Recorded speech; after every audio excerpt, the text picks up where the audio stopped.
أصدقائي وصديقاتي، نهاركم سعيد. بمناسبة الاحتفال السنوي الأول بإعادة افتتاح المتحف اليوناني الروماني بعد التطوير، عايزة أقول لكم إن الصورة اللي احنا شايفينها قدامنا ده كان 2023 قبل افتتاح المتحف اليوناني الروماني. قد ايه هم تعبوا جدا، ويعني هم ما اشتغلوش في المتحف فقط لكن في المنطقة بأكملها. كان شارع فؤاد، وكمان الشوارع المجاورة، وكمان الفلل والعمارات القديمة أو العماير القديمة. الحقيقة تعبوا جدا. احنا بنشكر كل موظفين المتحف اليوناني الروماني وكل العمال اللي هم شاركوا في صيانة وتطوير المتحف اليوناني الروماني، وده بهدف تعزيز الرسالة العلمية والثقافية التنويرية لهذا الصرح الأثري الكبير، وخاصة مع إنه واحد من أهم وأعظم متاحف دول حوض البحر الأبيض المتوسط بأكملها، بالإضافة إلى وضع اسكندرية مرة تانية على خريطة أولويات السائح الأجنبي وجذب عدد كبير من الزوار الأجانب طبعا. وده هنشوفه آخر الفيديو، هتشوفوا حدث عالمي حصل قدام المتحف اليوناني الروماني. خليكم معايا لنهاية الفيديو. هنتكلم في عجالة كده عن المتحف اليوناني الروماني، والذي يعد تاني أقدم متاحف مصر. جاءت فكرة إنشاؤه حفاظا على الإرث الثقافي لمدينة اسكندرية. في عام 1878 تم اكتشافات أثرية، وقرروا إن هم يبنوا المتحف، واختار الموقع المهندسان الألماني ديتريش والهولندي ليون ببناء مبنى المتحف الحالي على طراز المباني اليونانية. وتم افتتاح المتحف اليوناني الروماني لأول مرة في عام 1895 يوم 26 سبتمبر، وكان في عهد الخديوي عباس حلمي الثاني. وبعد كده في عام 1983 تم تسجيل المتحف ضمن الآثار الإسلامية والقبطية. طبعا زي ما انتم شايفين قد ايه المكان مبهج وجميل جدا، ومتاح لكل الأعمار وكل الفئات ان هم بيجوا بيستمتعوا بيه. احنا بس هكمل معاكم تاريخ المبنى.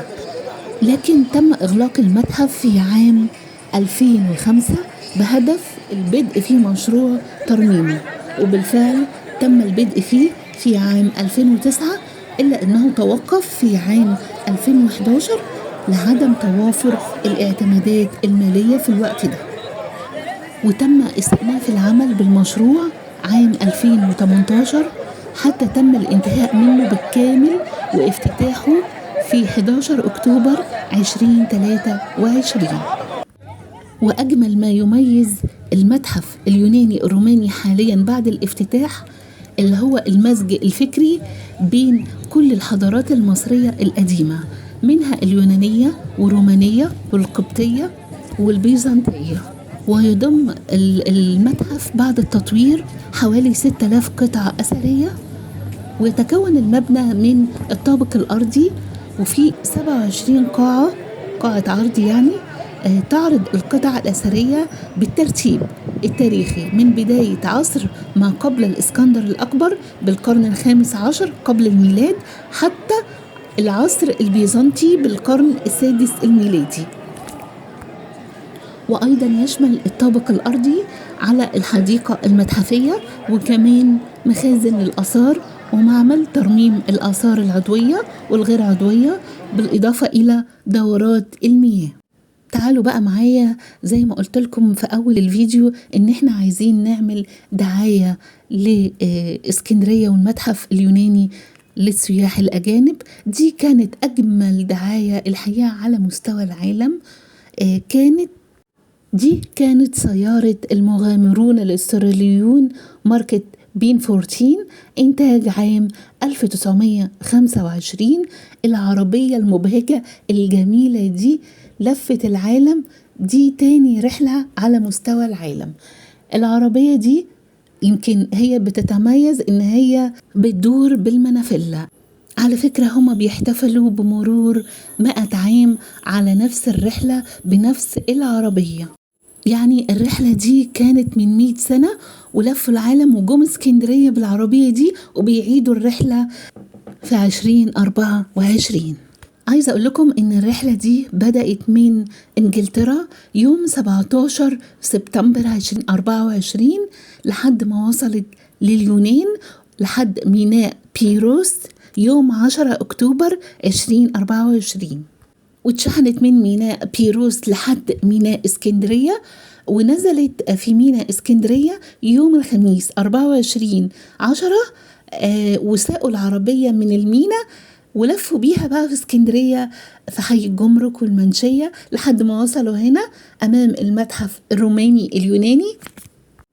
طبعا وقفوا هنا قدام المتحف اليوناني الروماني وأخدوا مجموعة صور حلوة ومع ناس كتيرة جدا، والصور بتاعتهم نزلت على مواقع التواصل الاجتماعي، ودي كانت أجمل دعاية للمتحف اليوناني الروماني واسكندرية. وبعد كده سافروا القاهرة، طبعا مشوا بالعربية وبعد كده هيروحوا البحر الأحمر لحد ميناء سفاجة، والعربية هتتشحن من سفاجة للسعودية وهيلفوا هناك في السعودية وبعض الدول العربية ويرجعوا بلدهم تاني.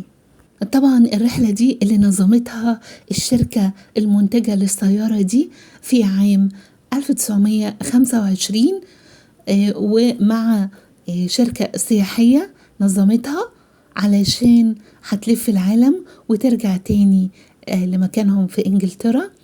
طبعا هيلفوا بعض الدول العربية، وعلى ما أظن إن معظمكم شاف العربية دي في اسكندرية وهي بتتجول في المنشية وفي حي الجمرك وطبعا في الحي اللاتيني، وهي تعتبر من أكبر الدعاية لإسكندرية وجمال اسكندرية. يا رب دايما، وأتمنى إن المحتوى يعجبكم، وإلى لقاء، وفي حب اسكندرية دايما نلتقي.